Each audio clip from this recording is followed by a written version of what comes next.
हाय दोस्तों, यूट्यूब में आपका स्वागत है। मैं हूं आपका दोस्त राजू कुमार। मैं आज फिर आप लोगों के बीच एक न्यू टॉपिक को लेकर के आया हूं। दोस्तों, आज का टॉपिक मध्यकालीन भारत का लास्ट टॉपिक है। इस टॉपिक के हो जाने के बाद आपका मध्यकालीन भारत का इतिहास पूरी तरह से कंप्लीट हो जाएगी।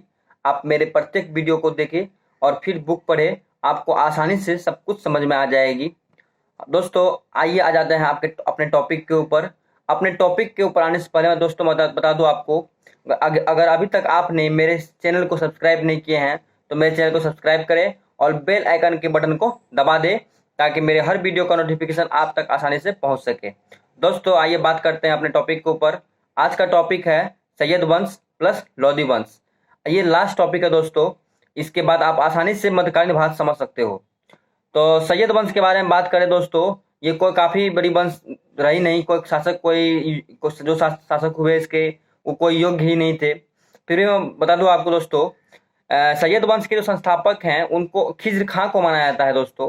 खिज्र खां तैमूर लंग जो जिस टाइम में तुगलक वंश की वर्चस्व थी, उस टाइम तैमूरों का आक्रमण हुआ था और उस आक्रमण में तुगलक वंश को समाप्त कर दिया था और अपना सत्ता जमा लिया था। जब तैमूर लंग भारत छोड़ के जाने लगे थे, तब जाकर के अपना सेनापति खिज्र खां को भारत छोड़ गए थे।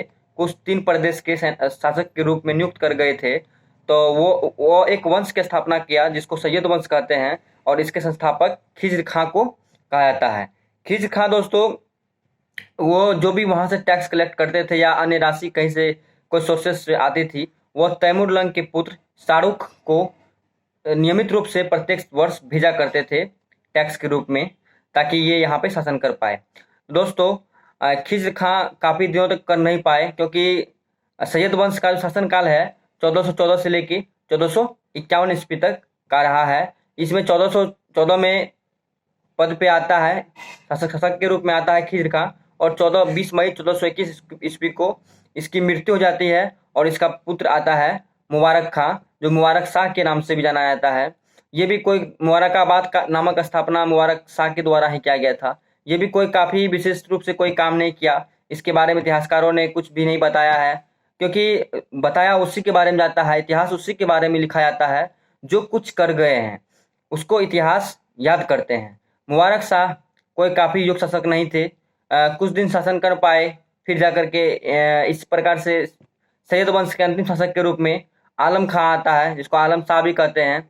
और आलम शाह भी योग्यता उसमें नहीं थी शासन कर पाने की, सत्ता संभाल पाने की, और इस प्रकार से उसकी हत्या बहलोल लोदी के द्वारा कर दिया जाता है।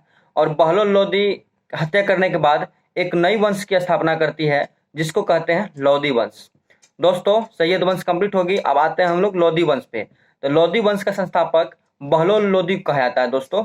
बहलोल लोदी, जिन्होंने बहलोल नामक सिक्का भी चलाया। कई बार पूछा गया क्वेश्चन में कि बहलोल सिक्का किसने चलाया था, तो बहलोल सिक्का चलाने का जो श्रेय जाता है उसको बहलोल लोदी जाता है।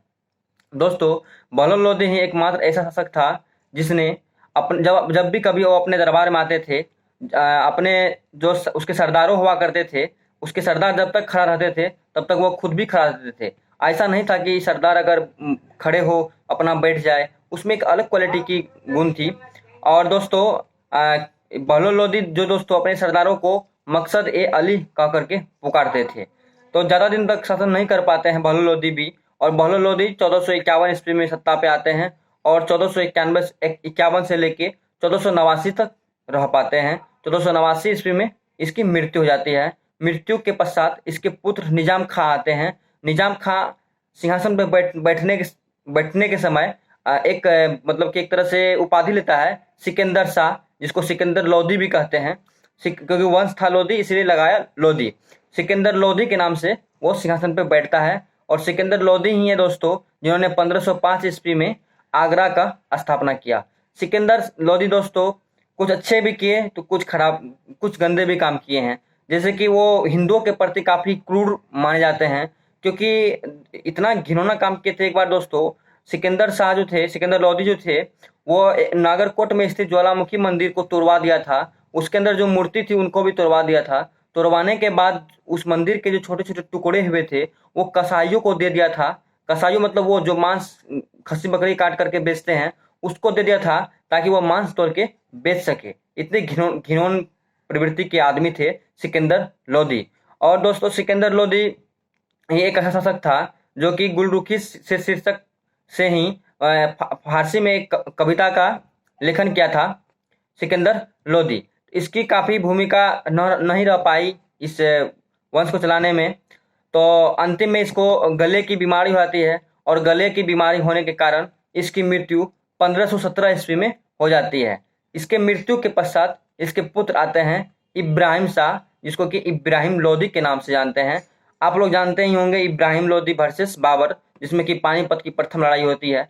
इब्राहिम लोदी के आने के बाद वो शासन में अपना जिससे ही रुचि दिखाने लगे और सत्ता को संभालने लगे। उसमें योग्यता थी कि शासन के डोर को संभाल सके, शासन को मजबूत कर सके, अपने मतलब जो साम्राज्य थे उसका विस्तार कर सके।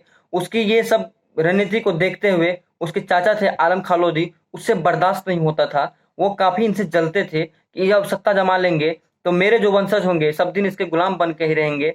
और एक था दौलत खां लोदी, ये दोनों ने मिलकर चाल खेलने लगी, इसको आगे बढ़ने नहीं देंगे इब्राहिम लोदी को। दोस्तों इब्राहिम लोदी काफी ही चालाक प्रवृत्ति के व्यक्ति थे। वो काफी एक तरह से मानो तो उसमें योग्यता थी सत्ता को चलाने की, लेकिन आलम खां लोदी की जो कूटनीति थी उसमें वो इब्राहिम लोदी को परास्त होना पड़ता है। आलम खां लोदी उसी टाइम बाबर को निमंत्रण भेजता है अटैक करने के लिए। इब्राहिम लोदी का सोच ये रहता है कि जैसे ही बाबर आक्रमण करेगा अपने जो धन संपत्ति होंगे लूट के चल जाएंगे और यहाँ के जो सिंहासन है उस पर मैं आ जाऊंगा। लेकिन ऐसा कुछ नहीं हुआ। इतिहासकार का कहना है उसकी सोच से डायरेक्ट अपोजिट 180 डिग्री का एंगल पे घूमता है। वो जो सोचा था वो न होकर के उसका उल्टा हो गया।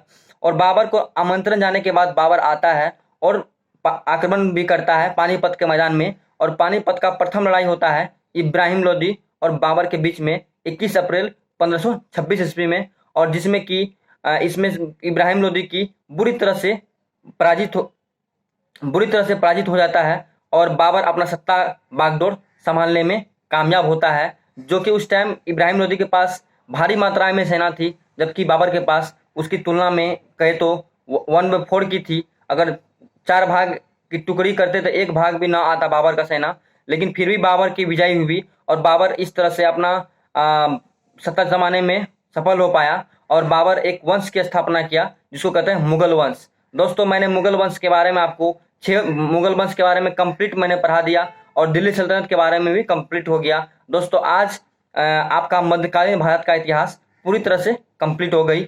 मैं ऐसा करता हूं कि ये वीडियो आप लोगों को अच्छी लगी होगी। अगर अच्छी लगी तो मेरे इस चैनल को सब्सक्राइब करें, लाइक करें, शेयर करें और कमेंट जरूर करें दोस्तों, अगर किसी भी टॉपिक के ऊपर आपको अगर वीडियो बनाना हो तो। जय हिंद दोस्तों, फिर मिलते हैं नेक्स्ट वीडियो में नेक्स्ट टॉपिक के साथ।